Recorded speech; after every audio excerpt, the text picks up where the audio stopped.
प्रणाम करो जी।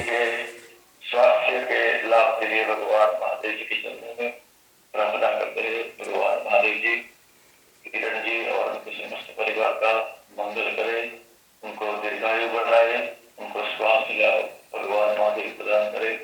ऐसी हृदय पूर्वक